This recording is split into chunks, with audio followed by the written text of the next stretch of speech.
Hey, what's up, everyone? Dr. Asher, physical therapist here.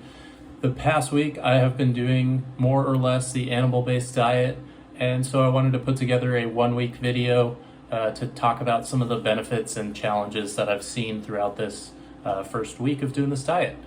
If you don't know what it is, check out Carnivore MD. He's got an Instagram, YouTube, tons of information. I've basically taken some of that information and then kind of fit it into my lifestyle because I can't go that extreme, especially starting out.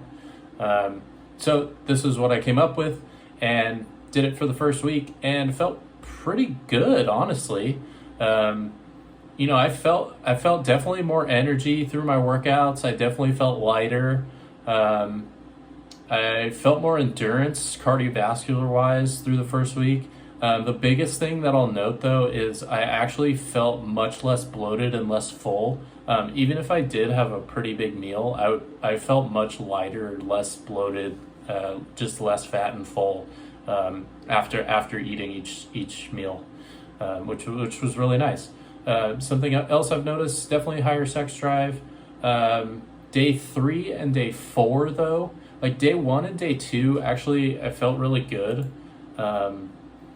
But day 3 and day 4, I just had a massive headache. I think it was a combination of dehydration and just not enough carbs.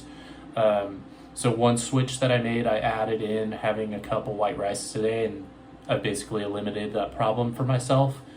I've spent a lot more time in the kitchen, breaking down meat, cutting fruit, all of that stuff. So I'm getting my knife skills up. I'm getting my kitchen prep stuff much better and much more efficient, which is nice. Created a routine of going to the farmer's market to pick up raw fruits, dairy, raw meat, raw dairy at the farmer's market every week. So that's a nice routine that me and my wife get to do. She is not doing this diet. It is just me.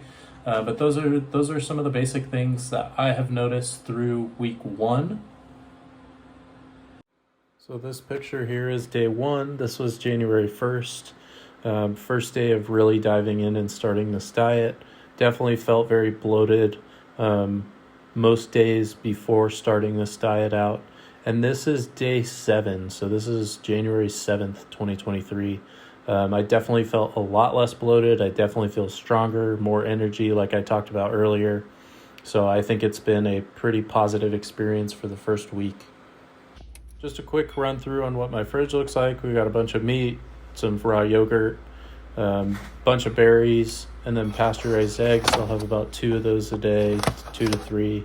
And then I cook all my food with ghee instead of any oils. And then a bunch of fruit. We have kiwis, some squash, some oranges and cuties, and then pineapple, which is my favorite, and a bunch of bananas. Then we go over and I have one slice of those every week. So I'll break them up. And then, of course, fresh honey from some family in Kansas. And this is that ancestral brand. And then just regular ground beef. And that's a daily staple. So that is a look into the animal-based diet that I am doing. It is not 100% what some of the people I have seen on social media post. But it is a good adaptation of it, and it is very achievable for my lifestyle, and I have seen very good effects already. And so I'm very excited to see what I look like, how my fitness level is, how my strength progresses from like week 4 to week 8, because we know that that's when you see the biggest changes in body composition, especially like day 45 to day 60. I'll see some big changes there, so I'm very excited to see where that goes and kind of get my health back on track, since the past couple of years with COVID has not been friendly. But now I think I'm in a good place. I have a good work-life balance. I'm getting some stuff figured out with my business, and so I think this is a good avenue for getting my health back on track. And I will see you guys next week at video number 2 for our 14-day follow-up. Take care, everyone, and stay moving, stay healthy.